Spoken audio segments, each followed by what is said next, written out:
Intahe Ngirakamaro TV.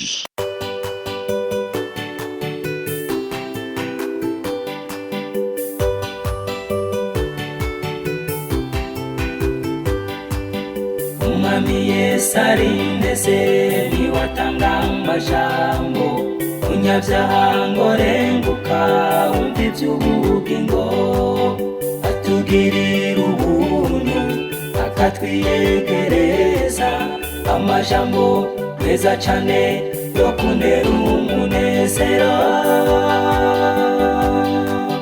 niyo meza ndayakunda ntahatanezera. Yesu arakiza.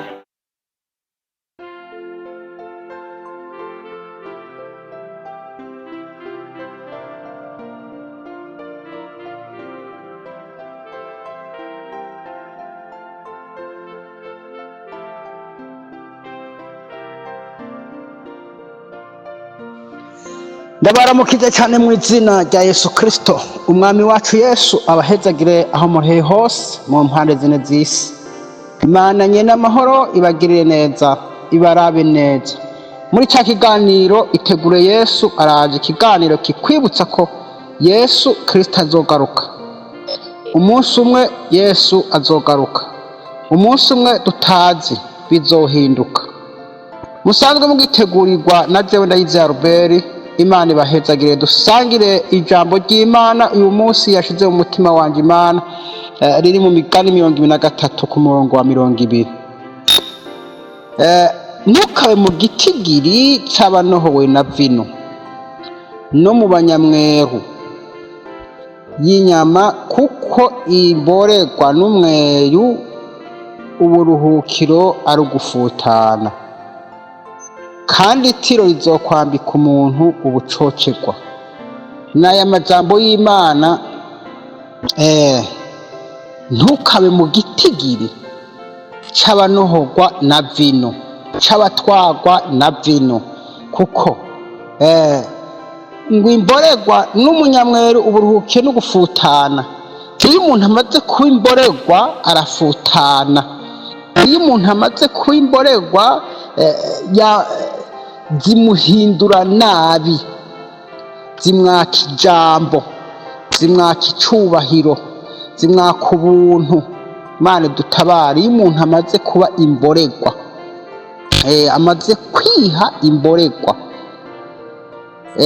kwiha kuborerwa, kwiyegurira kuborerwa. Salomo rero aravuga ngo iyo umuntu amaze kwiyegurira kuba imborerwa, ngo bimuha gufutana, kandi itiro ryambika umuntu ubucocerwa.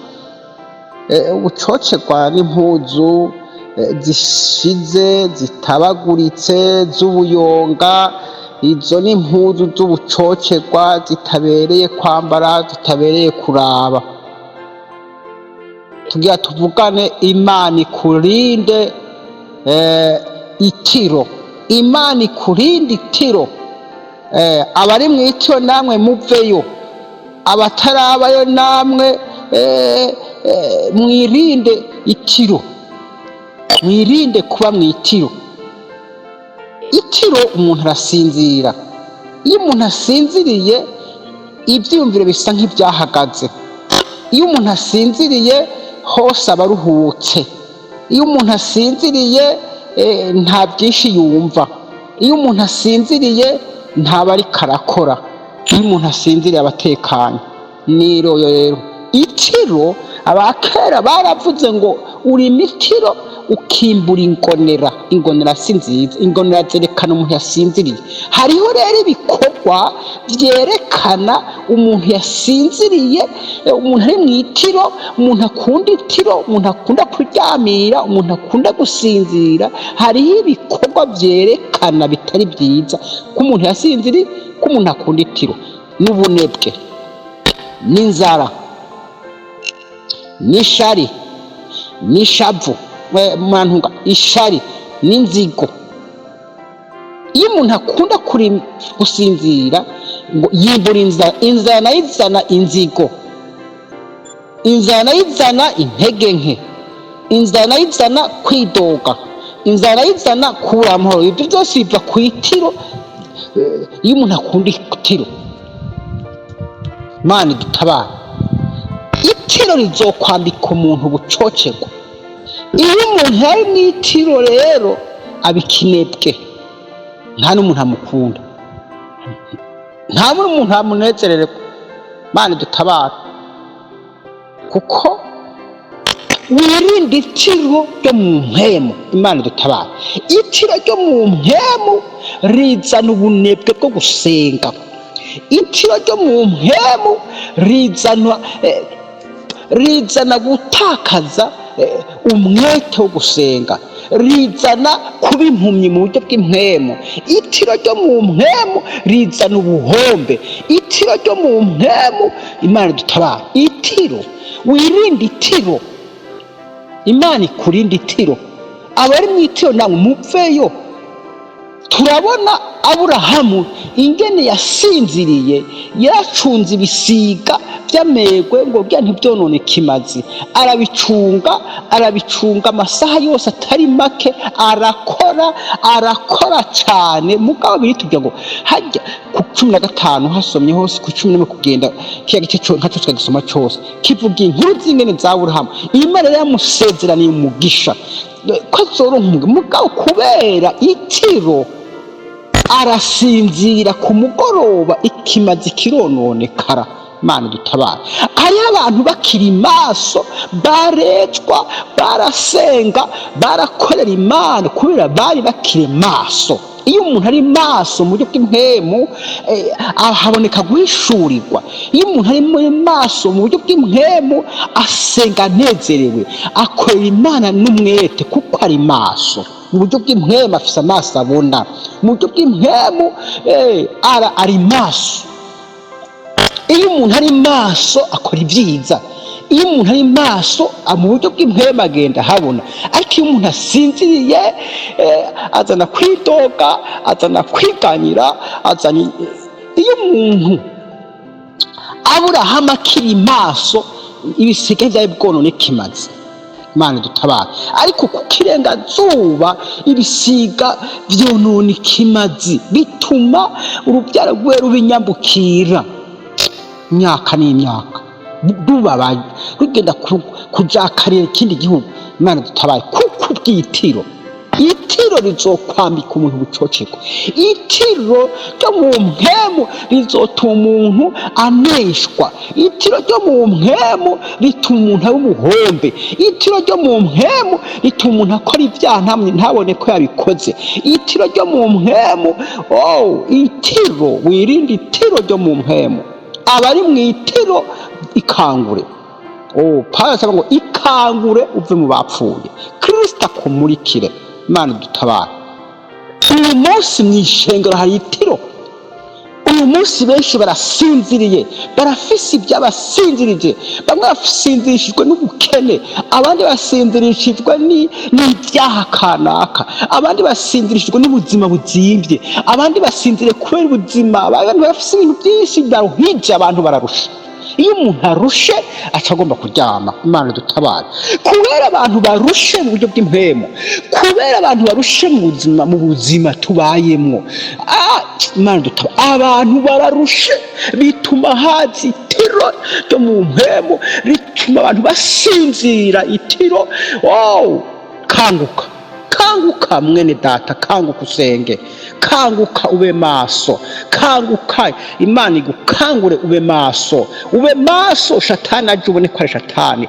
Ube maso, wambare ibigwanishwa. Ube maso, usenge. Ube maso, ukore Imana mukuri, ukore Imana ubona. Ube maso, utandukanye ibi n'ibyiza. Imana idutabare, Imana ibahezage.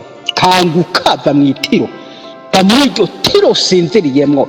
Hari ibisinzirije abantu, hari ibyaha bitandukanye abantu basinziriyemwo. Hariho ibintu by'ubukenekene bisinzirije abantu. Imana idutabare. Umuntu akitwara icyo ujyamo n'ubugingo bikamusinziriza.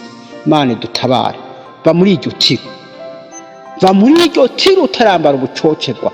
va muri iryo tiro inzamba itaravuga, kuko ngo bamwe abazoba bari mu itiro ry'ibyaha, abazoba bari mu itiro basinzijwe n'ibindi bintu byo gukunda isi, ngo bazoca bikangurira ubumaramare kubera bari mu itiro, kubera Satani yabanyaze gusenga. Babaye mu itiro araza arabiba. Imana dutabara. Sawuli kubera itiro basinziriye itiro, Dawidi yaraje abiba icumu, abiba n'umukuza w'amazi arabanyaga kubera basinziriye.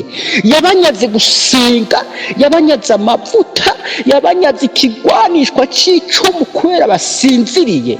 Rero kubera abantu basinziriye bamwe mu byaha by'ubusambanyi, ubusuma, urwanko, bamwe ubu ni ukuroga, bari korogera mu ishengero, abandi bari mu byubahiro mu ishengero, bari kubagwanira ibyubahiro, abandi bari kubagwanira ubutunzi bari mu ishengero, abandi mu bikorwa by'Imana harimo ababisinziririyemo bariko baridandariza. Imana dutabara kubera amaronko, aho gukora igikorwa cy'Imana, aho kubera amaso ubugingo, aho kubera amaso ishengero ngo bayisengere, aho kubera amaso uko by'Imana ngo babikorere Imana, bari ibyo basinzirize byabo, abandi basinziriye mu byaha. Inzamba rero izovuga abantu basinziriye muri ibyo. Mana dutabare, Mana dutabare bakundwa Mwami, ikangure usenge ube maso, ikangure wihane neza, ikangure ukizwe neza, ikangure ukorere Yesu neza, ikangure wiyambure ibyagusinzirije, ikangure. Urazi ingene wahora ukorera Imana, urazi ingene wahora ufise umwete wo gusenga, urazi ishengero wahora ingene ryahora isenga rinezero. Mpwemu yera akiri muri ibyo abantu bakiri maso, ibyaha ntibyapfa kwinjira, kubera wacu usanga abantu Yesu agashaza akababwira bakabisengera.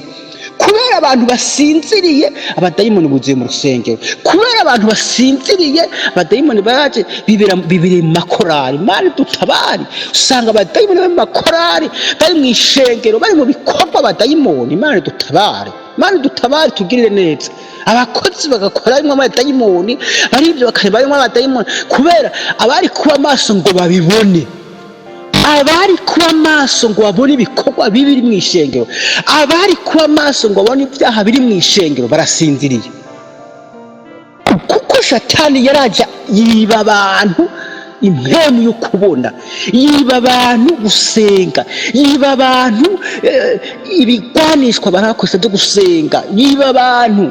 Imana dutabare, vaho, ikangure usenge, ikangure ube maso, kugira ngo ntuze wikangurire.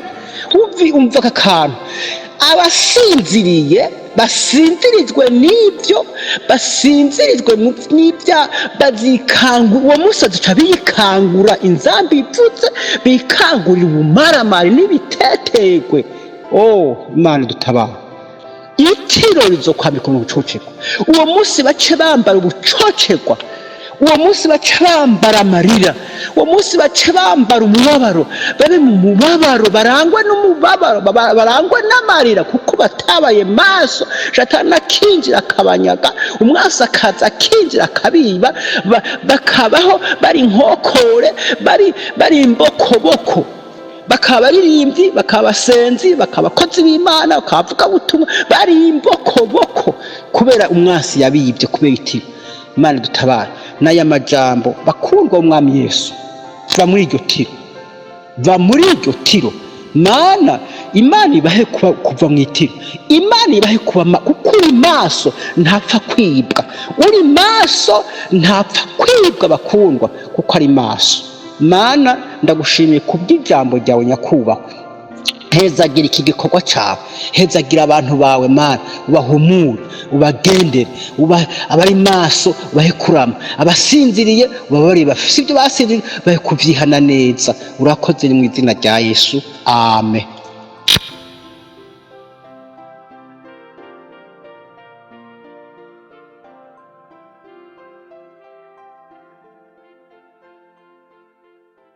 ukaba nawe ufise intahe wifuza gutanga cyangwa izindi nyigisho cyangwa ugomba kuduhuza n'ubifise, twandikire kuri ino nimero ya WhatsApp 68 884 981 68 804 canke 68 42 14 47 68 42 14 47. Kaze twiteze intahe zivuye muri mwebwe kugira natwe tuzisangiza abandi. Izina rya Yesu rirusheho guhabwa icubahiro. Kaze, Imana ibahezagire. niyo meza ndayakunda.